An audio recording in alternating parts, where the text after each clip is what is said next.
Proverbe chapitre 19. Mieux vaut le pauvre qui marche dans son intégrité, que l'homme qui a des lèvres perverses et qui est un insensé. Le manque de science n'est bon pour personne, et celui qui précipite ses pas tombe dans le péché. La folie de l'homme pervertit sa voix, et c'est contre l'Éternel que son cœur s'irrite.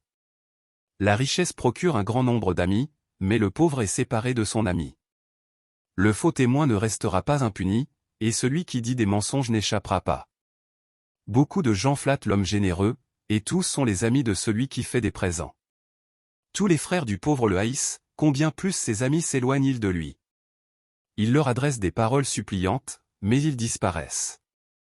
Celui qui acquiert du sens aime son âme, celui qui garde l'intelligence trouve le bonheur.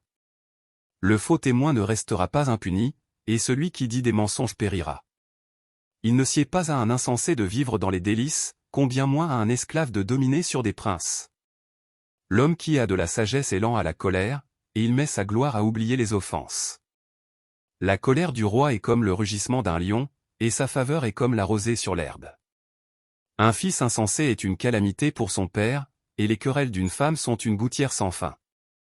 On peut hériter de ses pères une maison et des richesses, mais une femme intelligente est un don de l'Éternel. La paresse fait tomber dans l'assoupissement, et l'âme nonchalante éprouve la faim. Celui qui garde ce qui est commandé garde son âme, celui qui ne veille pas sur sa voie mourra. Celui qui a pitié du pauvre prête à l'Éternel, qui lui rendra selon son œuvre. Châtie ton fils, car il y a encore de l'espérance, mais ne désire point le faire mourir.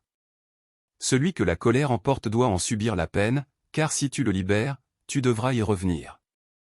Écoute les conseils, et reçois l'instruction, afin que tu sois sage dans la suite de ta vie.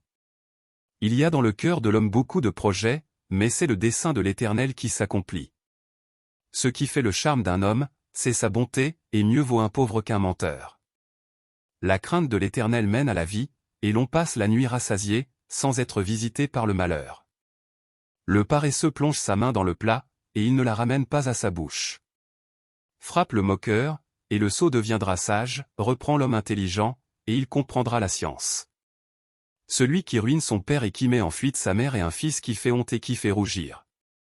Cesse, mon fils, d'écouter l'instruction, si c'est pour t'éloigner des paroles de la science. Un témoin pervers se moque de la justice, et la bouche des méchants dévore l'iniquité.